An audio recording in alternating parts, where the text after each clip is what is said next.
ಪಡುಬಿದ್ರೆಯ ಕಾರಣಿಕ ಕ್ಷೇತ್ರವಾಗಿ ಗುರುತಿಸಿಕೊಂಡಿರುವ ಅಲಂಗಾರು ಶ್ರೀ ಕೊರಗಜ್ಜ ಕ್ಷೇತ್ರದಲ್ಲಿ ಪ್ರತಿ ತಿಂಗಳ ಅಮಾವಾಸ್ಯೆಯಂದು ನಡೆಯುತ್ತಿರುವ ನೇಮೋತ್ಸವ ಈ ಬಾರಿಯೂ ಸರ್ಕಾರದ ಆದೇಶಕ್ಕೆ ಧಕ್ಕೆ ಬಾರದ ರೀತಿಯಲ್ಲಿ ನಡೆಯಿತು.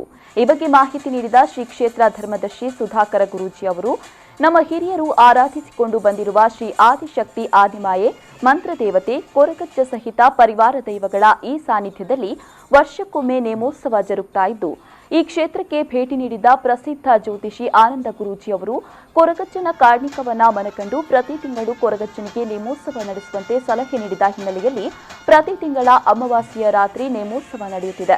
ಮಹಾಮಾರಿ ಕೊರೋನಾದಿಂದಾಗಿ ಲಾಕ್ಡೌನ್ ಆದ ಹಿನ್ನೆಲೆಯಲ್ಲಿ ಒಂದೆರಡು ತಿಂಗಳು ನೇಮೋತ್ಸವ ನಡೆಸುವುದೇ ಅಸಾಧ್ಯವಾಗಿತ್ತು.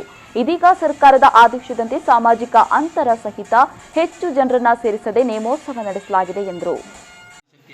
ಮಂತ್ರದೇವತೆ ಸ್ವಾಮಿ ಕೊರಗಜ್ಜ ಸನ್ನಿಧಿ ಕ್ಷೇತ್ರ ಪವಿತ್ರವಾದಂಥ ಹಿರಿಯರು ನಂಬಿಕೊಂಡು ಬಂದಂಥ ಪುಣ್ಯಕ್ಷೇತ್ರ. ಆದ್ದರಿಂದ ಪ್ರತಿ ತಿಂಗಳು ಕೂಡ ಇಲ್ಲಿ ಕೋಲ ಉತ್ಸವ ನಡೀತಾ ಇತ್ತು ಪ್ರತಿ ಅಮಾವಾಸ್ಯೆ ದಿವಸ. ಆದರೆ ಈ ಕೊರೋನಾ ಬಂದ ಕಾರಣ ಇದರಲ್ಲಿ ನಾವು ತಡೆಯನ್ನು ಕೊಟ್ಟಿದ್ದೇವೆ. ಯಾಕಂದರೆ ಹಲವು ದೇಶಗಳಿಂದ, ಹೊರ ದೇಶದಿಂದ, ಬೊಂಬೈಯಿಂದ ಎಲ್ಲ ಬೆಂಗಳೂರಿನ ಎಲ್ಲ ಜನಗಳು ಬರ್ತಾಯಿದ್ರು. ಆದರೆ ಕೊರೋನಾದಿಂದ ಯಾರೂ ತಕ್ಕ ಮಟ್ಟಿಗೆ ಬರುವುದೇ ನಿಷೇಧ ಮಾಡಿದ್ದೇವೆ. ಈಗ ನಿಲ್ಲಿಸುವುದಂತೆ ಇಲ್ಲಿ ಇದ್ದವರೇ ನಾವು ಈಗಿನ ಇದರಲ್ಲಿ ಅಮಾವಾಸ್ಯೆ ಸೇವೆಯನ್ನು ಮಾಡ್ತಾ ಇದ್ದೇವೆ.